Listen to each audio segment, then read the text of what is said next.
Direct News TV. May 25, 2024. At least 47 killed in Sudan Army's last Darfur stronghold El Fasher. Dozens of civilians and soldiers were killed in the latest bout of violence in the Sudanese city of El Fasher on Friday, the local governor has said, as fighting in the country shows no sign of abating more than 1 year after the start of the conflict. At least 30 civilians and 17 soldiers were killed in attacks in the city, many Minai said on Saturday. This shows that the goal of those attacking El Fasher is to exterminate the city. War in Sudan erupted in mid-April last year when a simmering feud between the leaders of the Sudanese Armed Forces, SAF, and the paramilitary Rapid Support Forces, RSF, exploded into violence. The fighting has killed thousands of people, displaced almost 9 million, and led to a looming famine and grave humanitarian crisis. While the war started in the capital Khartoum, it spread to Darfur and unleashed ethnic violence, resurfacing old rivalries dating back to a brutal war in the early 2000s.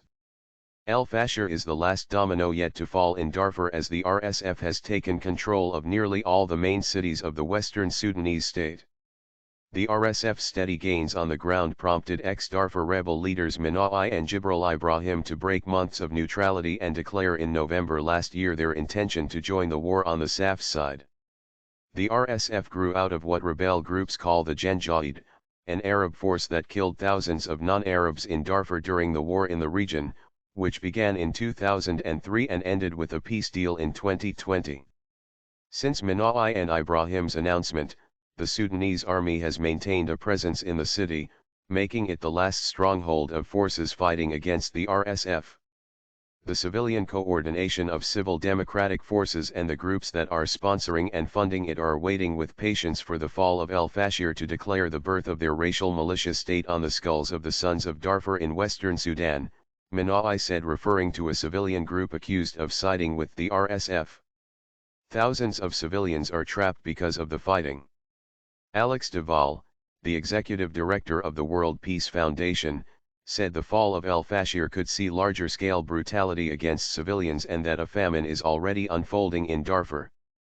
El Fasher is significant for a number of reasons, Duval added. It's the last stronghold of the internationally recognized government, in Darfur.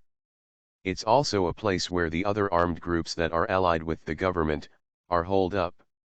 So if it were to fall to the RSF, not only would we see the kind of massive rampage and looting that we've seen elsewhere, but probably also a large-scale massacre of civilians. My name is Kingsley. Please like, share, subscribe and hit that notification bell so you can be the first to be notified whenever we post. You won't regret it.